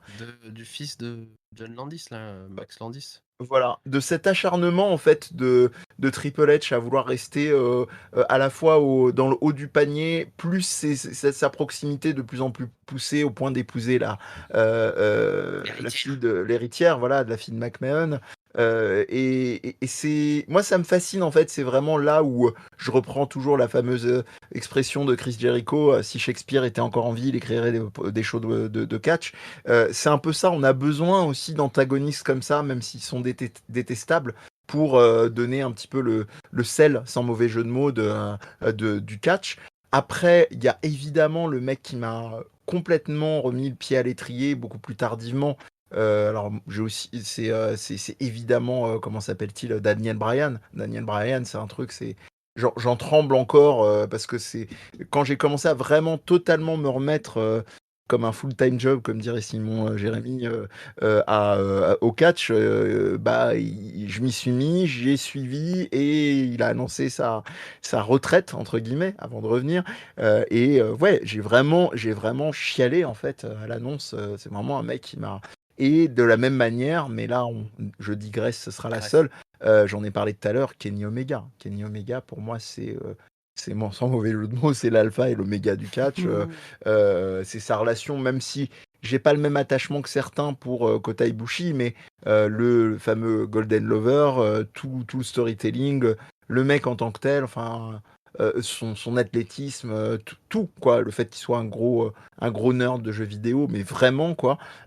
Voilà, après, qu'est-ce que je pourrais citer d'autre encore On peut à la peut-être citer quelqu'un de WWE? plus récent. Et en plus, une femme, moi j'ai Vous envie avez de dire. pas, c'est ce que j'allais dire, vous n'avez pas cité de femme. Ouais, Ouais, et ça ben allait tu vois, venir. Ça allait venir. moi je suis dans ta tête, Chris. Moi je dis quelque chose. Moi j'avais envie de dire Asuka. Ouais, non, mais Ah, bah alors là, on va elle est être dans la post, on va stratosphère, être évidemment. post-élite. C'était prévu, ouais, ouais. Non, non, Asuka. Et après, si on va du côté féminin, il y a. Ouais, ouais. Je vois pas Ça qui commence d'autre. mal. Non, je suis en train de réfléchir parce que le problème, c'est que tu as parlé d'Asuka de base. Donc, c'est un petit peu compliqué, en fait. Si on reste dans l'actualité, et là, l'actualité lui donne raison, j'ai pas vu le dernier show de Dynamite en date qui doit avoir 24-48 heures. Euh, Britt Baker est impressionnante, quoi. Vraiment. Après, je vais citer des noms comme Britt Baker, je vais citer des noms comme Thunder Rosa, que j'ai découvert un peu trop sur le tard à mon goût, mais je me rattrape. Et puis je vais citer aussi. Je vais citer. Serena Hadid. Non, non, non, ça, je te la laisse, même si j'aime bien, mais il manque une étincelle Et pour moi. Pour comment Serena tu ne cites pas Rhea Ripley? Oui, bah oui, oui, oui, oui. Non, non, mais Replay aussi, évidemment. Mais et ma dernière en date vraiment chouchoute qui est en train de complètement prendre tout l'écran de mon champ de vision, c'est Mei Kasuga. Voilà, grosse découverte très récente. Elle est très jeune. Et moi, je suis émerveillé face à cette nana. Et surtout, je suis émerveillé d'un truc, parce qu'en ce moment, elle est full-time face, notamment du fait qu'elle se fasse un nom aux États-Unis progressivement par les tournois qui a eu lieu récemment À la WWE. voilà, à la EW. Si tu la suis du côté de la Choco Pro et tout ça, tu vois qu'il y a un truc où, ouais, en fait, elle est turbo vénère. Et qu'à des moments, elle a un potentiel de grosse heal. C'est pour ça que tout le monde est sur Makito, sur le côté rockstar, punk rockstar, machin. Mais en réalité, Mei Kasuga, je pense que le jour où ça pourra. Et puis Rio aussi. Rio, quand même, avec le recul, assez impressionnante. Voilà, Ouais, donc ça enfin fait quand même. Qui a un peu disparu, Rio. Ouais, oui, oui. Elle a un peu disparu des radars, là. Ouais, ouais. Mais ouais, je me rends compte que ça bouge beaucoup. Et puis le fait de m'y intéresser par le biais du catch à casse, de toujours faire de la recherche, je me prends d'amour pour un catcheur, une catcheuse, comme la plupart d'entre nous. Et je vais me faire une soirée entière avec des matchs. Et bah voilà, vu qu'on a digressé de fédération en fédération, et il va me faire il va me dire, c'est pas possible si t'arrives, si tu le cites pas. Orange Cassidy, évidemment, et Pac. Voilà, je m'arrête là. et Toru Yano. Ouais, non, mais Ça y est, on va tout non, mais faire. Toriano, il kiffe trop les gens. Je peux pas le citer. C'est tellement un kink perso, Toriano. Je comprends que ça clive totalement ses matchs avec ses rouleaux de scotch. Et puis Et, Toriano a fait chier Moxley. Et pour ça, et puis, je l'aime à vie. Chris, moi je vais finir là-dessus pour cette question, mais on a un autre point commun, c'est que moi j'adore les dinosaures et j'adore le Chasaurus. Ah, ça, c'est bien. Voilà. Tu l'avais vu, tu sais qu'il a. Enfin, on a commencé à le voir à la Lucha Underground, ouais, exactement. Oui. Ouais, ouais. Bah oui, bien sûr, moi je loupe rien, moi. C'était Vybora, mais il était Ouais. dans Ah, un clan assez terrible, et c'était C'est là où je l'ai Mais découvert. dans le clan, justement, il y avait, j'ai peur de dire une énorme connerie, celle avec le masque bleu, c'était pas Thunder Rosa? Si, Si, si, c'est si. ça, hein? Si, c'était Thunder Rosa, ouais, Ouais, ouais, qui était voilà. sous une autre appellation, mais Voilà, c'était bien la elle, ouais. la boucle est bouclée, on est d'accord. Exactement, ouais. Alors du coup, pour, un peu terminer, là-dessus, finalement, c'est quoi dans l'ignoble sport là, qu'est-ce qui fait que qui vous attache le plus finalement? C'est les storylines, c'est les personnages, c'est les gimmicks? Pour vous, c'est le in-ring qui est important? C'est souvent selon les fans en fait. Alors évidemment, c'est un mix, hein, d'un peu tout, mais Mmh. on peut avoir quelques préférences si tu veux. Mais qu'est-ce qui va faire que tu vas t'accrocher ou que vous allez vous accrocher sur tel ou Ouais. tel show? Est-ce que c'est parce que, voilà, pour vous, c'est la suite, c'est tout le storytelling qui est en marche? Ou est-ce que c'est vraiment, vous êtes vraiment plutôt lié à tout ce qui est gimmick et personnage? C'est quoi pour vous l'important, hein, là-dedans? Plus le temps passe, plus j'aurais tendance à dire, moi je suis en recherche de narration subtile. C'est-à-dire que quand il y a un show qui propose, effectivement, une narration, typiquement, bah, c'est pour ça que je me tourne beaucoup plus, enfin en termes d'affection vers la NJPW, même si la EW propose des trucs progressivement très sympas, et que, je n'abandonne pas le navire, WWE et d'ailleurs je suis redevable à Michael en fait et c'est pour ça que j'adore le KatchaCast au-delà de l'avoir créé et de l'animer parce que justement bah, les copains, comme on l'a dit tout au long de l'émission, on se dit oui, mais moi je me souviens d'une remarque de Michael qui m'avait dit ouais, mais faut pas. Pourquoi tu méprises aussi bassement comme ça la WWE? En réalité, il y a des trucs, et puis en plus, eux, c'est des weekly et machin. Et c'est vrai que je me suis dit que j'étais un peu con, j'étais un peu en mode fan ingrat et machin, et puis en me remettant à apprécier, bah oui, il y a des fois des trucs achetés, mais bon, ils ont leur show hebdomadaire, triple show hebdomadaire, pardon, quadruple si on compte la NXT UK. Et voilà, c'est en termes de synergie, c'est quand même assez impressionnant, qu'on le veuille ou non. Et puis voilà, il y a des espèces d'étoiles filantes merveilleuses comme une Bianca Belair, comme des choses comme ça qui sont fabuleux. Et pour finir sur la question, ouais, la narration subtile, le truc qui prend bien son temps, qui s'installe, qui nous prend pas pour des cons en fait. Et je dis qui nous prend pas pour des cons au sens où quand j'étais gosse, j'étais très content d'avoir un truc qui claque et tout. Mais je pense que évidemment, avec la maturité, je vais préférer quelque chose qui va vraiment s'installer dans la durée, qui va pas simplement me choquer en mode gros plot twist révélation, mais qui va être assez pernicieux, s'installer comme ça. Et c'est pour ça que les analyses de catch, que ce soit par podcast, par vidéo et tout, m'intéressent vachement. Il y a une chaîne que Félix m'a fait découvrir il y a peu avec une jeune vidéaste sur YouTube. J'ai oublié son nom, mais je vais le retrouver C'est pendant que Félix. Karen Watches Wrestling. Voilà, Karen Watches Wrestling, et qui a fait une analyse de Evil de la NJPW, et qui est fabuleuse, parce qu'en vrai, moi j'ai vachement chié à l'époque d'un. Bon, il y a prescription, on peut le dire maintenant, du heel turn, enfin en tout cas de la trahison de Los Ingobernables de Japón à la NJPW, mais quand tu regardes, en fait, tout était en filigrane. Il y avait plein de signes qui étaient posés, et c'est pas un hasard qu'ils aient effectivement diluer tout ça progressivement. Voilà, grosso modo, narration subtile, c'est ce que je vais chercher, même si je suis très content d'avoir des fois du fantasque et des trucs. J'étais le premier à rigoler quand il y avait l'espèce d'épreuve de parcours entre Bianca Belair et Bayley, où elle devait, au lieu de porter un petit poids sur le dos, porter Otis, et que finalement elle a gagné son parcours. Enfin voilà, ça varie, mais majoritairement, je préfère des narrations un petit peu qui s'installent dans le temps. Quant à Félix. moi, je dirais, il y a aussi ça. Moi, je suis un gros fan de narration, de scénario, de cinéma. Enfin, j'ai aussi fait une formation d'1 an en écriture scénaristique, donc j'y suis peut-être plus sensible par rapport à ça. Euh, mais, euh, mais je trouve que j'ai aussi beaucoup d'appétence pour, encore une fois, tout ce qui sort un peu du lot, par exemple, en termes de stipulation, ce genre de choses. Ouais. Par exemple, quand la EW a voulu faire son Exploding Barber de Wire Deathmatch, moi j'étais à fond. Je me suis dit, ouais, il va y avoir des gros moyens. Voilà. C'est pour ça aussi que j'aime par exemple Bloodsport, parce que ça sort du lot, c'est très différent. Et puis j'aime beaucoup aussi, de plus en plus, alors qu'avant, j'étais plus dans l'action, in-ring, et cetera, ou dans les personnages, ou les gimmicks. J'aime de plus en plus les promos, en fait. Ouais. Je trouve que l'AEW donne vraiment la part belle à ce côté-là, mais NXT aussi. c'est, avant même l'AEW, c'est NWA Power. Bah, Bon, ouais. c'est un peu, c'est plus trop ce que c'était, comme on dit. Mais au début, enfin, des gars comme Eddie Kingston ou même Nick Aldis, leur champion NWA, ils te lançaient des trucs moi j'avais plus entendu depuis CM Punk ou ce genre de gars à la WWE. Et vraiment, ou Kevin Steen à la Ring of Honor aussi. Ah, C'est vrai que moi j'oublie beaucoup, mais moi j'ai été un grand fan de Kevin Steen aussi. c'est contractuel avec Michael, on est obligé de parler de Kevin. Et donc voilà, ouais, c'est la narration d'abord, et puis après tout ce qui sort du lot, et les promos aussi, ouais. Ah, Kevin Steen. Tu sais que je chasse sur Twitter notre ami Kevin Owens parce que j'adorerais le recevoir à catch-up.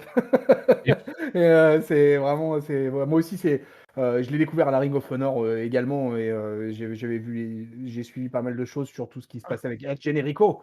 Et Oui, À c'était, l'échelle monumentale. ça fait partie de mon cœur de fan de Ouais. catch, ça aussi. ouais, pour moi, c'est une des plus grandes rivalités de l'histoire en fait du 21e siècle du catch, quoi. Mais oui, Ouais. complètement d'accord avec ça. Pour moi, il y avait, alors moi qui suis le catch depuis, voilà, depuis les années 80, hein, depuis le début des années 80, avec l'arrivée de la WWF sur les antennes de Canal+ en 84 à peu près.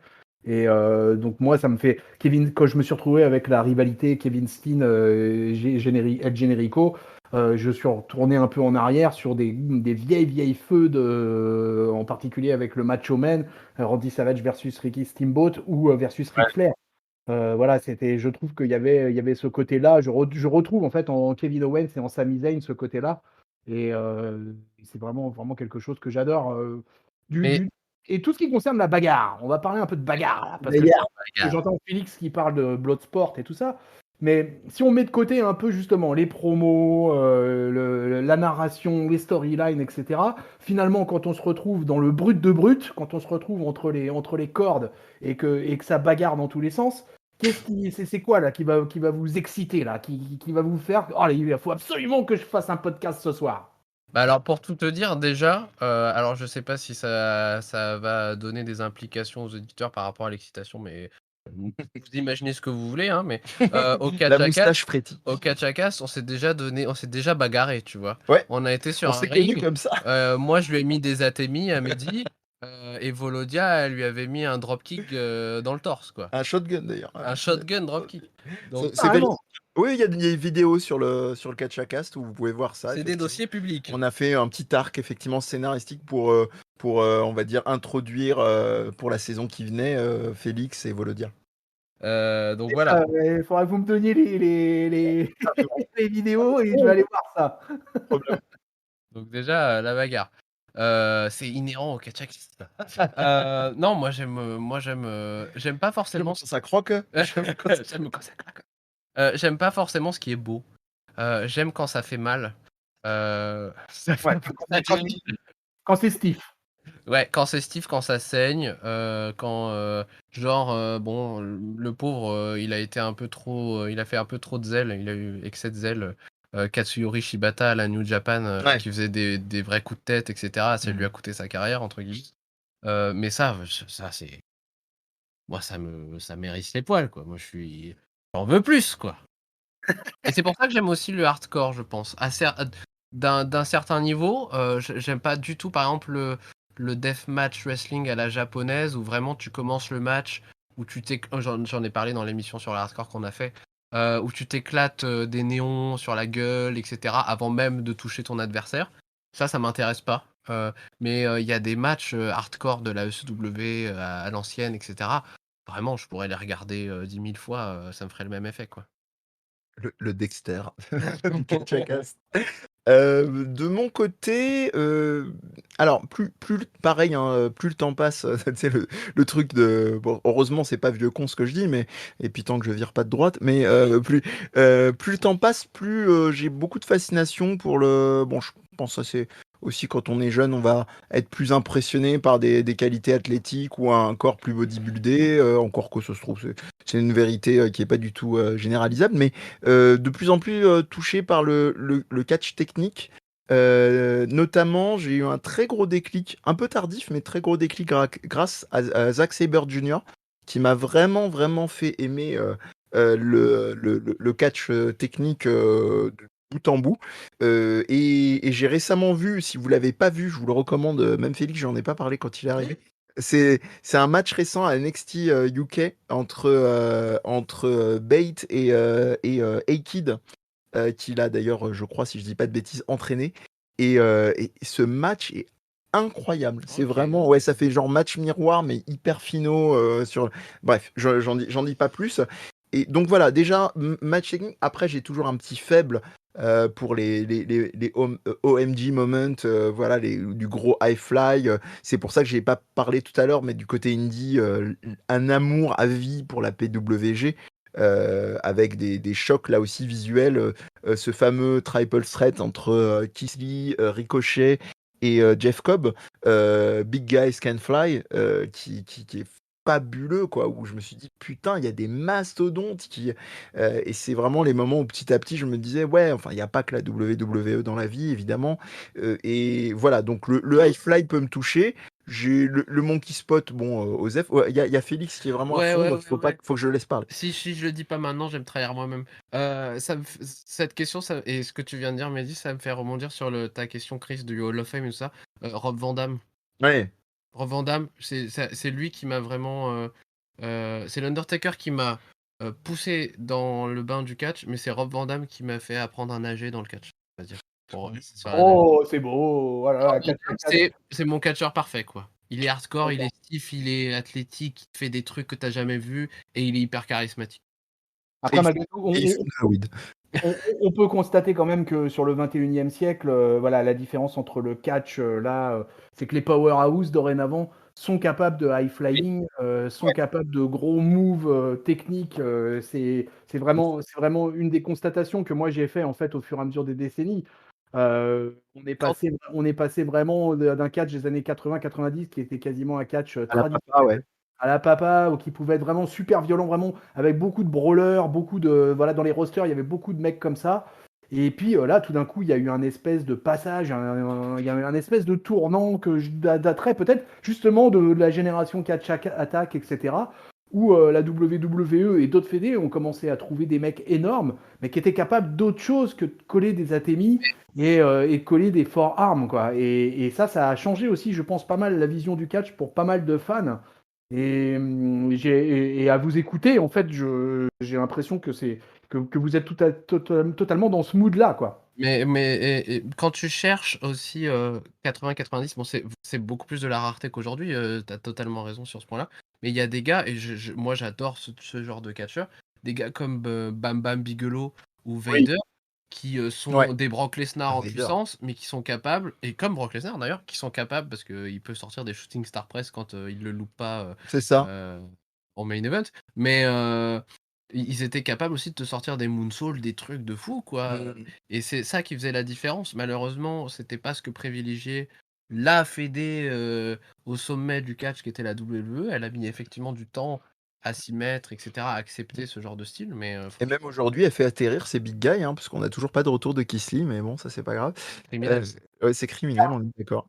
Mais oui, pour terminer, je parlais donc des OMG moments, donc oh mon Dieu, ouais. Moi, j'ai une image hein, qui est restée encore aujourd'hui gravée, même si ça me fait un peu du mal parce que ça reste un catcheur technique, mais il est très mal exploité. D'ailleurs, on le voit, il est cantonné à du Elevation et du Dark.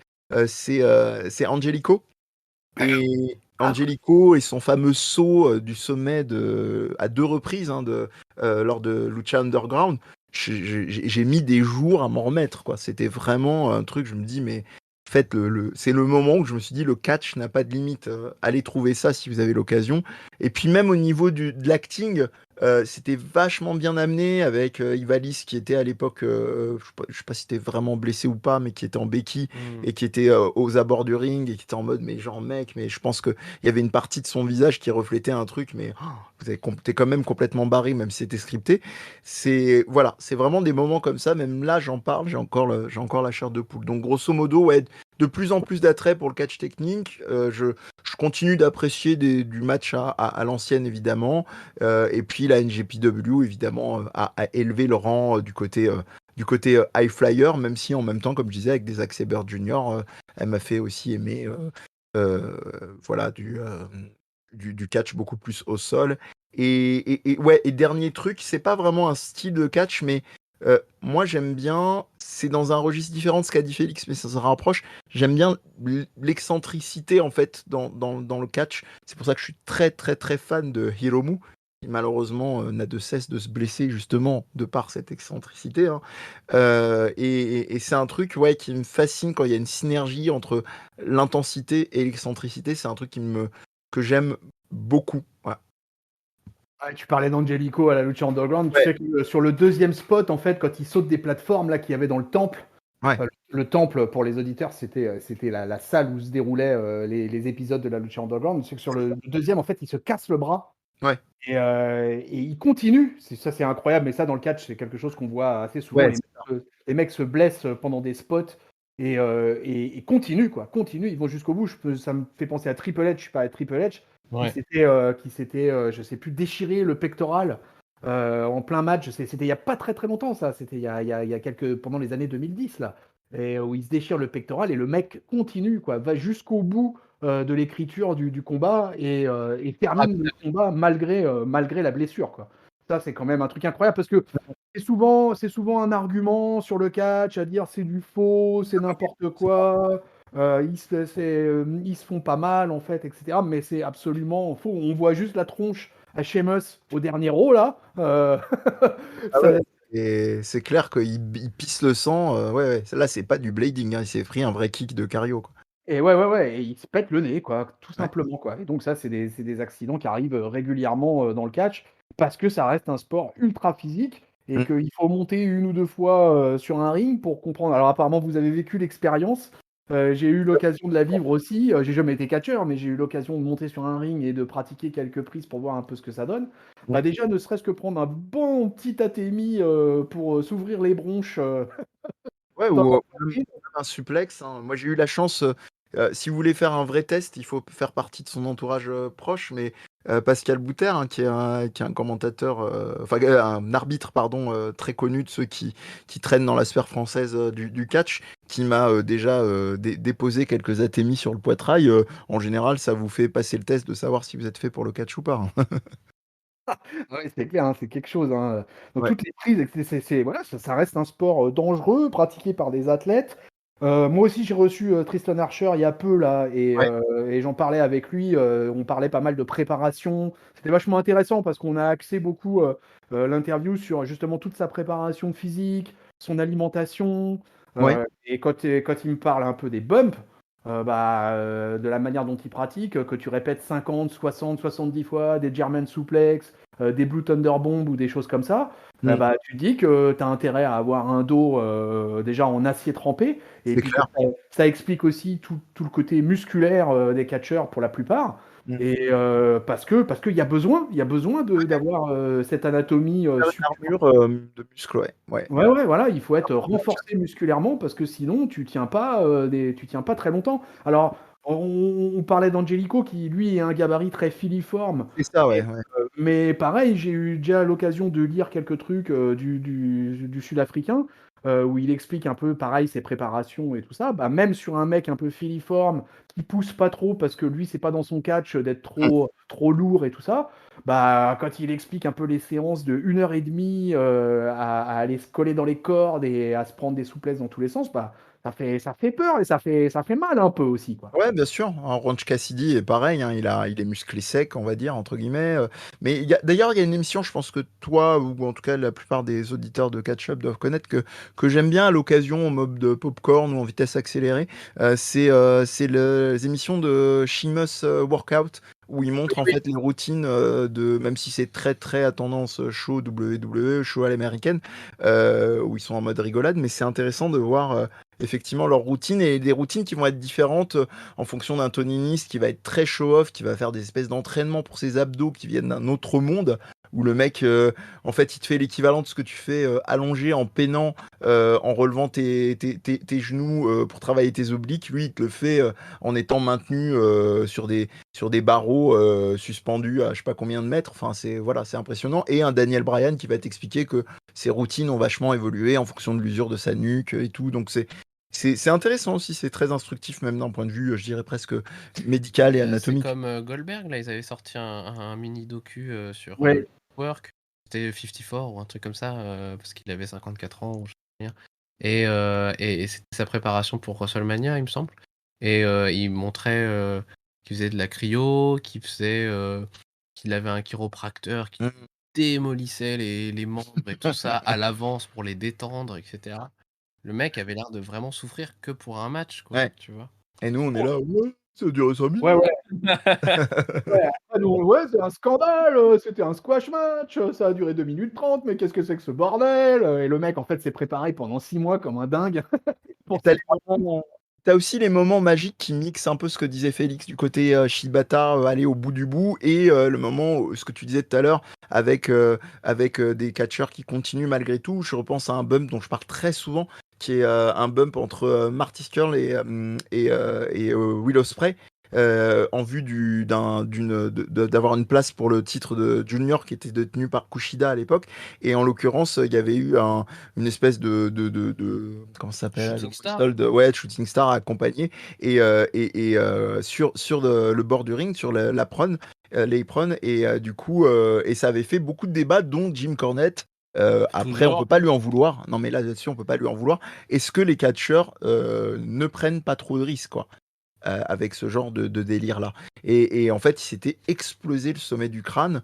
Il a vraiment changé de couleur de cheveux, mais littéralement, il pissait le sang. Il avait vraiment il est passé de blond à rouge iroquois, quoi. Et en gros, même après avoir fini le match qui durait encore 10-15 minutes, il est allé continuer provoquer Kushida aux abords du ring. Genre, on annonce le match ensemble. Et genre, tu sentais dans le regard de Kushida du style, mais mec, mais va te soigner, quoi. Va à l'infirmerie. Qu'est-ce que tu fous encore là? Et c'est voilà, c'est le genre de moment magique et toujours, comme je dis souvent, de fascination un peu morbide, ouais, où on n'y peut rien, mais parce que c'est en train de se jouer. Voilà. Bon. Ouais, du coup, t'as des Ouais. émotions contradictoires parce qu'à la Ouais. fois, tu trouves ça magique et à la fois, tu te dis, mais putain, le mec s'est vraiment mis en danger et moi, et entre guillemets, j'ai aimé ça, quoi. Bah, Donc, c'est la fascination des images, puis ça Et tourne. c'est ça.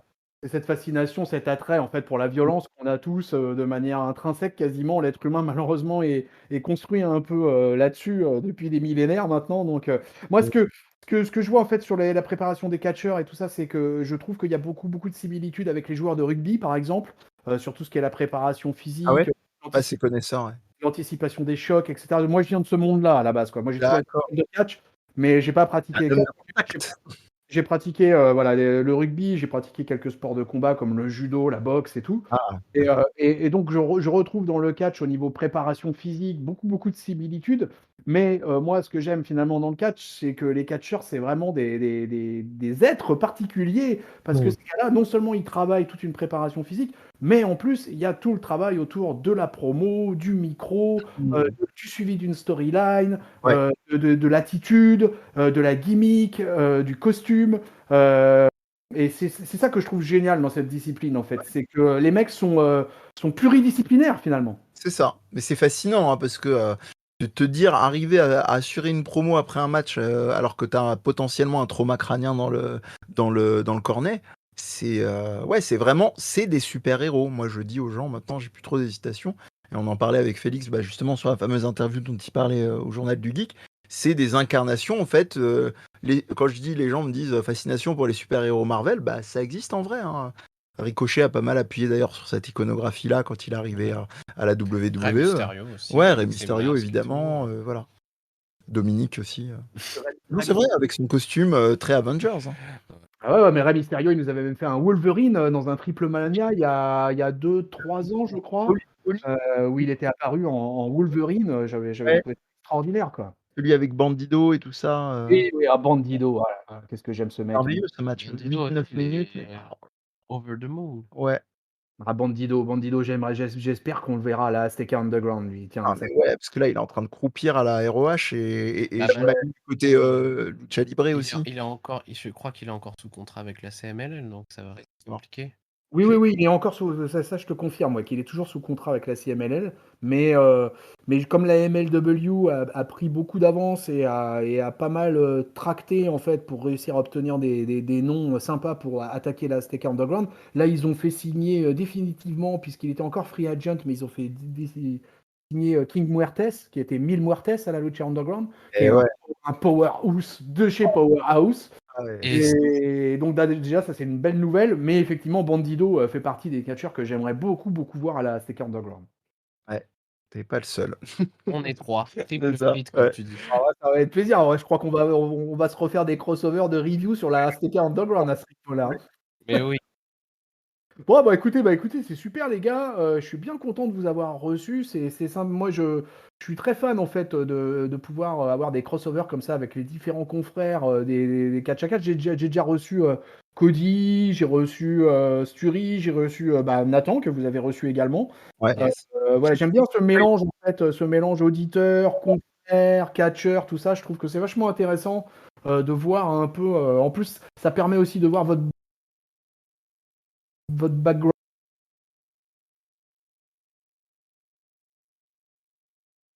et d'où et comment vous êtes arrivé. Bon, que moi je catch-up et catch-cast, même si finalement on traite du même fonctionnement en équipe, on est présent sur à Carrément. peu près les mêmes plateformes et je trouve que et ça fait pas mal de temps en fait qu'on se chasse les uns les autres pour se dire allez c'est quand qu'on se fait une émission, c'est quand qu'on se fait quelque chose. Donc voilà, le jour est arrivé et dans You Talk Too Much et je trouve que c'est vraiment sympa de vous avoir les gars.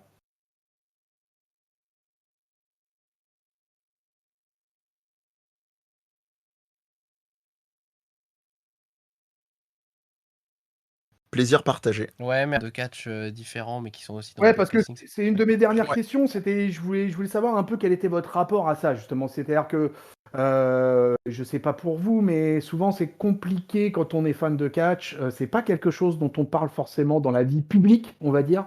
C'est pas tout le temps quelque chose qui est forcément bien reçu par les gens extérieurs à l'adoration de cette discipline. Et comment vous vivez ça? Comment ça se passe pour vous? Est-ce que peut-être que vous êtes entouré que de gens fans de catch, mais peut-être que c'est pas le cas non plus. Alors là, pas du tout. Non, moi, en fait, j'ai un truc qui va vite régler la question. J'ai aucune honte, donc c'est réglé. Non, ce que je veux dire, dignité. si, énormément, mais j'ai aucune au niveau discrimination genre sociale du genre ah, tu regardes, j'en ai rien à cirer. Donc en fait, j'en parle si ça se présente, que ce soit à des gens comme Félix qui sont hyper éclairés ou à des gens qui connaissent pas. Très souvent, ça les fascine, mais très souvent, malheureusement, on revient à la même chose et on en parlera à la toute fin pour une petite annonce d'une exclue à venir. Il y a cette volonté de dire aux gens, mais les gens souvent vont te dire, bah on a essayé d'écouter vos émissions, même quand vous avez un côté pédagogue et machin, bah on a un peu perdu le fil parce que il y a quand même il faut un background, c'est comme tout domaine, hein, t'emmènes quelqu'un à l'opéra, bah il faut quelqu'un qui te chapeaute un peu, qui t'explique comment c'est structuré. T'as quelqu'un qui t'emmène à X ou Y sport un peu technique, le curling, bah il faut qu'on t'explique c'est quoi, c'est telle ou telle brosse, pourquoi ils font ça, pourquoi ils sont alignés de telle manière. C'est comme tout, ça demande une forme d'investissement. Certains vont passer le cap, d'autres pas, mais c'est toujours comme ça que ça se joue. En tout cas de mon côté, moi j'ai aucun souci et aucun scrupule à en parler, même si les gens après me regardent en mode genre dédain. J'en fais bah écoute, comme tu veux. Hein. Moi il y a des trucs que tu T'as peux. les gens qui te regardent et dès que tu parles de catch et qui te retirent direct 75 points de QI parce que C'est tu ça. parles de catch.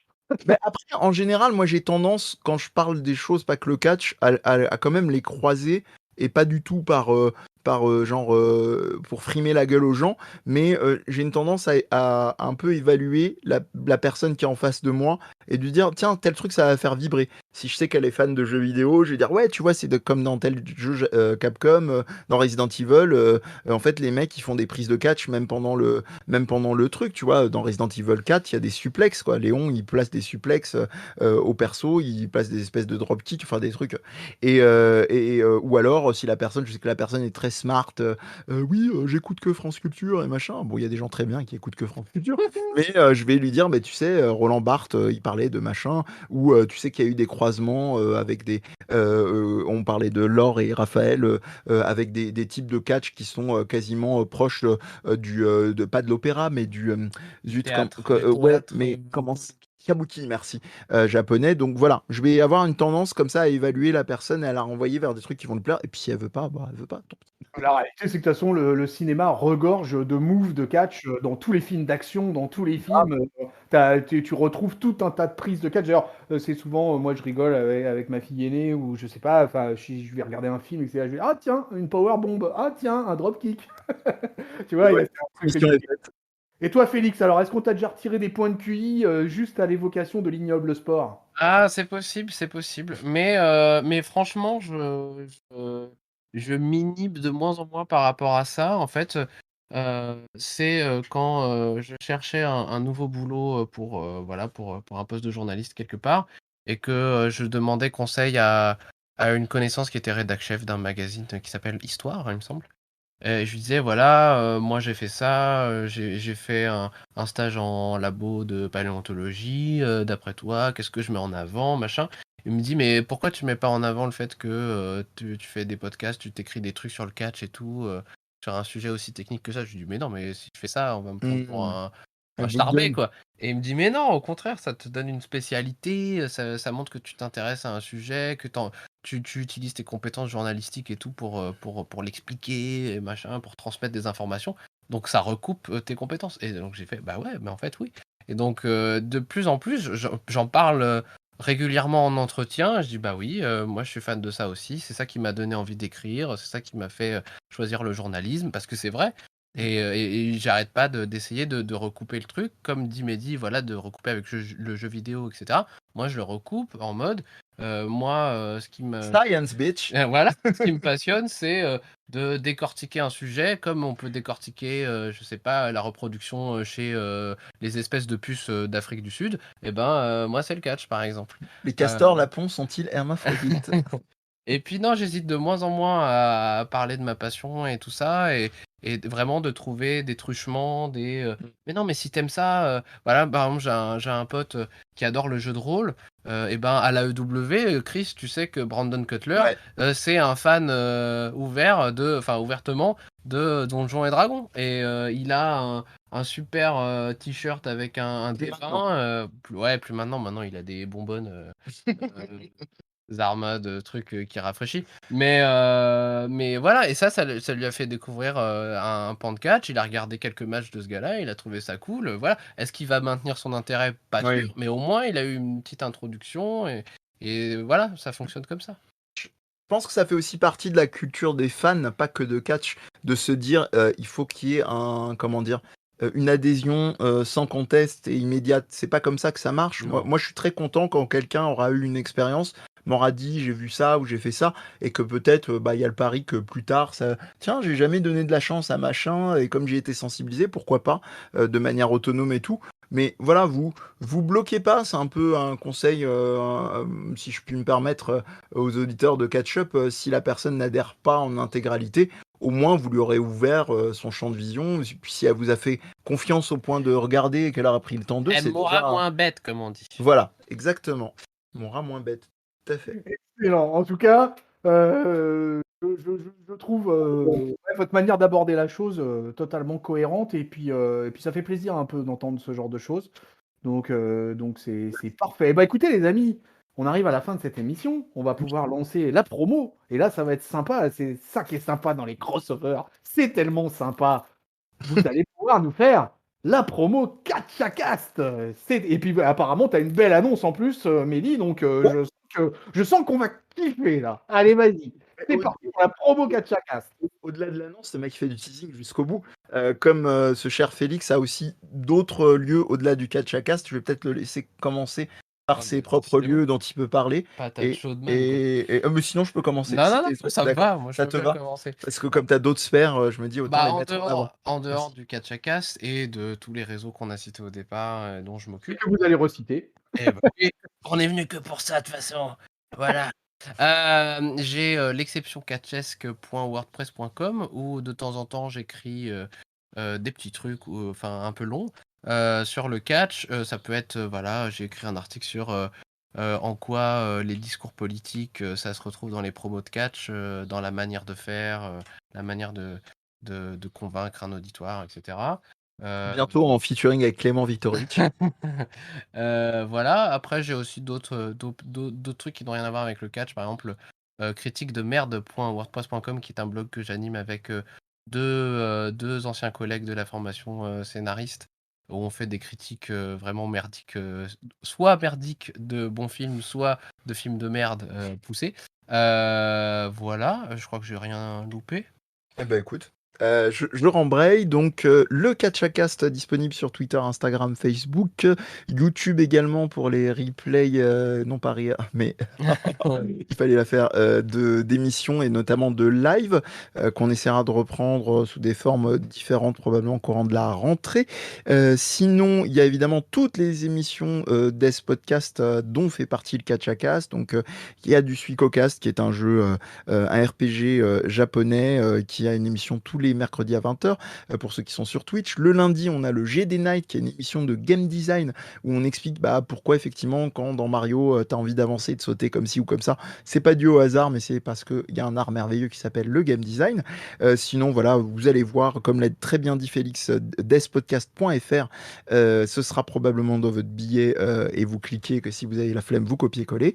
Félix qui allait rajouter. Oui, j'ai oublié un pan de promo, mais c'est Et oui, parce que j'ai pas recontinué dessus, mais avec l'été et avec le temps un peu plus libre, je vais pouvoir continuer. Mais j'avais commencé un petit concept podcast qui s'appelle Year in Wrestling, oui, qui en 5 minutes compile c'est que en audio, mais des images d'archives, enfin des images d'archives, des contenus d'archives de catch de tout horizon, que ce soit WWF, WCW, etc. Pour une année entière. ça c'est génial. Vraiment, allez écouter ça. Oubliez même limite le reste de la promo. Allez écouter ça. C'est franchement, c'est 5 minutes de bonheur. Et c'est une time capsule. Vous vous enfermez dedans. Et vous pouvez faire écouter ça à tout le monde. Parce qu'il y a vraiment des croisements avec des extraits de journaux, des trucs de Oui. l'époque. Et ça recontextualise ce qui se passait à l'époque. C'est vraiment très chouette. Et donc, pour terminer, la grosse annonce mégaton que je promets depuis tout à l'heure, on va se mettre à la vidéo. Moi, de mon côté, sur certains formats. Et surtout, parce qu'évidemment, ça reste la famille, avec l'ensemble des gens de Death Podcast, et qui dit Death Podcast dit Catchacast. Et donc, avec Félix, on a sur le feu des formats de vidéo, donc toujours d'analyse de fond, mais aussi beaucoup plus, on va dire, d'initiation, un petit peu pour revenir à ce qu'on disait avant, de gens qui vont nous dire, mais oui, mais j'arrive pas à me mettre au catch parce que j'ai pas les bases, et donc d'avoir voilà, des formats courts, impactants, et qui donnent vraiment les bases sans blabla, sans digression en mode ouais mais là on n'a pas parlé de Stone Cold, mais là et Latitude Era et machin. Voilà, des trucs basiques qui viennent parce qu'on s'estime toujours que les podcasts c'est basique, mais en réalité ça devient vite pointu, même sur les premiers qu'on a fait qui expliquaient les concepts. Donc là on aura un truc vraiment simple et qui est un peu dans la continuité de l'héritage de Félix dans son amour de la narration et de l'écriture, de vraiment voilà transmettre, de vulgariser de ce côté-là. Donc ça coming soon, on vous en reparlera et ce sera une très bonne excuse pour que vous veniez chez nous et qu'on vienne chez vous et inversement. Voilà. Super. Ah bah, vous avez une grosse actualité à Catchaka, ça fait plaisir. Eh ben écoute, on essaiera d'être à la hauteur, c'est surtout ça qui nous importe. Ah bah, quant à nous, peuple de catch-up, pour la promo, vous connaissez. Nous aussi, nous sommes sur Discord. Rejoignez la communauté catch-up. Comme vous, nos amis Catchakas, on est sur toutes les bonnes plateformes de podcast. PodCloud, Apple Podcast, Google Podcast, Spotify, Deezer. On est également sur YouTube. Si vous êtes là sur la vidéo en ce moment en train d'écouter cette 13e édition de You Talk Too Much, actionnez la cloche, laissez des commentaires, abonnez-vous et après allez vous abonner à Catchacast, comme ça la boucle sera bouclée. On se retrouve aussi sur Twitter, Facebook, Instagram, et puis le site officiel de Catchup, catchup.lepodcast.fr. Voilà, je suis au clair, la totale est faite. Mes chers amis, mes chers Mehdi et Félix, je vous remercie grandement d'avoir accepté cette invitation à You Talk Too Much. Merci à toi. Merci. Et puis je vous dis à très bientôt de toute façon, parce que mon petit doigt me dit qu'on va pas tarder à se retrouver. Ouais, tout à fait. Maintenant qu'on est main dans la main, on va plus se lâcher. Non, on va pas s'arrêter en si bon chemin. Et amour et supplex à vous toutes et à vous tous. Ah, c'est sur ces bons mots qu'on va vous laisser. Peuple de catch-up, on vous fait des bisous, on vous fait des cordes à linge plein la face. Salut Mehdi, Ciao. salut Félix. Salut, salut. Et salut peuple de catcheurs!